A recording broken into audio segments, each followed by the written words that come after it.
আজকে দিনটা ছিল রবিবার। তো রবিবারের দিনকে আর কি ভাবলাম যে ঘরটাকে একটুখানি পরিষ্কার করি, যেহেতু বাড়িতেই আছি, আজকে মেয়ের স্কুলও নেই। তো হ্যালো গাইস, আমি সুপ্রিয়া, আমার নতুন একটি ব্লগে তোমাদের অনেক অনেক শুভেচ্ছা, অনেক অনেক ভালোবাসা জানিয়ে আজকের এই ব্লগটা আমি শুরু করলাম।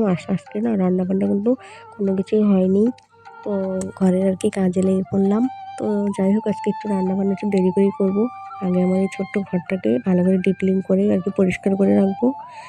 আর হ্যাঁ বন্ধুরা, আমার এই ছোট্ট ভিডিওটা যদি ভালো লেগে থাকে অবশ্যই কিন্তু ফলো করে আমার পাশে থেকো।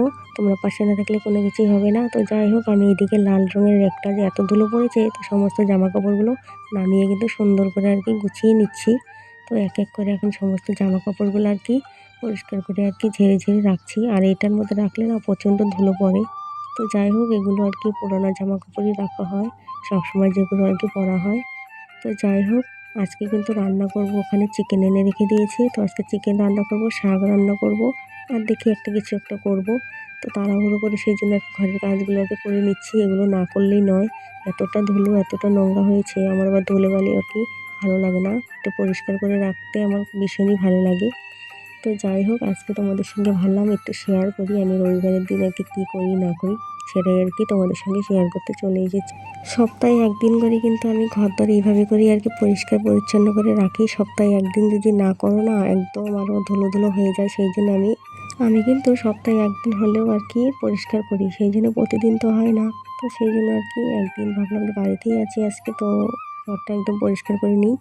তো কারণ কালকে আর হবে না, কালকে সোমবার স্কুল আছে মেয়ের, তাড়াহুড়ো করে আর কি যেতে হবে স্কুলে। তো সেই জন্য যাই হোক, এইদিকে আমার গডরেজটাকেও ভালো করে আর কি মুছে নিচ্ছি, ধুলো ধুলো হয়েছে সেই জন্যই। তারপরে চলে আসলাম এই টিভি টেবিলের এখানে, মানে এখানে সেটটা বক্সটাতে রাখা হয়, টেবিলটা ভালো করে আর কি ঝেড়ে নিচ্ছি ভালো করে।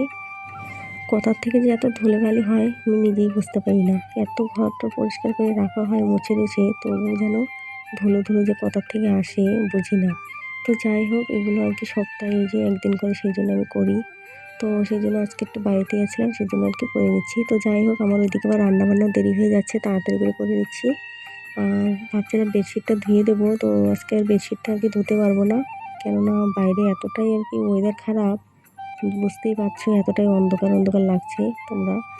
তো যাই হোক, এদিকে আমার সমস্ত কিছু কমপ্লিট হয়ে গেছে গোছগাছ। এখন আমি ঘরটাকে ভালো করে ঝাড় দিয়ে একটু মুছে নেব, তারপরে যাবো স্নান করতে।